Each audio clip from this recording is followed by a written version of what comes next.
তো হ্যালো বন্ধুরা, আমি এখন করব পাবদা মাছের ঝাল। তো দেখো, আমি পাবদা মাছগুলোকে ভালো করে লবণ হলুদ মাখিয়ে নিয়েছি, সর্ষে বেটে নিয়েছি লঙ্কা দিয়ে, আর কটা লঙ্কা কিছু চিড়ে মধ্যে দিয়ে রেখেছি। আর এই যে মিক্সিটা ধুয়ে জল, ধনে পাতা আমার লাগবে, একটু টমেটো, এই যে কালো জিরে, বড়ি আর বেগুন। চলো, লোডশেডিং হয়ে গেল, দাঁড়াও জানলাটা খুলি। তো বন্ধুরা, পাবদা মাছ রান্না করব। মাছগুলোকে লবণ হলুদ দিয়ে ভালো করে আমি মেখে রেখেছি। এই যে মিক্সি বাটি ধোয়া জল, এই যে সর্ষে বাটা, পোস্ত আর দিই এর মধ্যে। এই যে বড়ি নেব, বড়ি ঝাল করব যেহেতু। ধনে পাতা লাগবে, একটু টমেটো, অল্প টমেটো, আর কালো জিরে, আর এই যে বেগুন।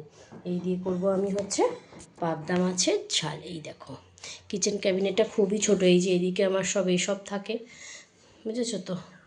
আর এদিকে সবেই, আর এই যে তেল গরম হয়ে গেছে। তো চলো এবার আমি বসিয়ে দিই। ওই যে তেলে ধোয়া বেরোতে শুরু করে দিয়েছে।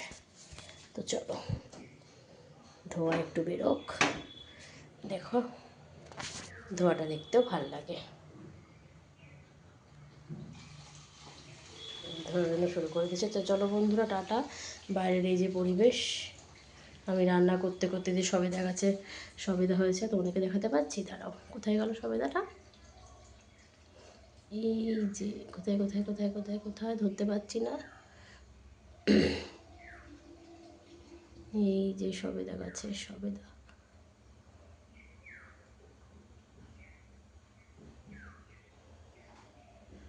এই যে সবেদা গাছ, এটা আম গাছ, আর ওদিকে ওটা অরল পাতা।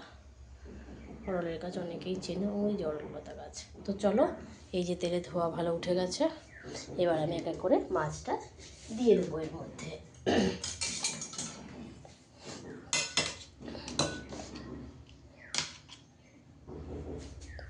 তো বন্ধুরা, আমি একটা একটা করে মাছ দেবো।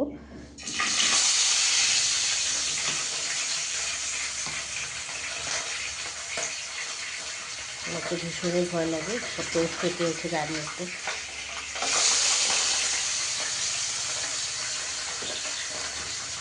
আমি আর হাত লাগাই না মাছে, আমি সবসময় এইভাবেই দিয়ে থাকি মাছ।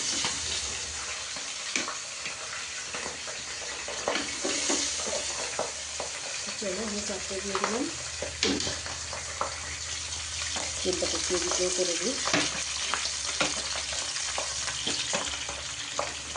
তো চলো, ফ্লেমটা একটু বাড়িয়ে দিই। হচ্ছে মাছ ভাজা। চলো বন্ধুরা, টাটা।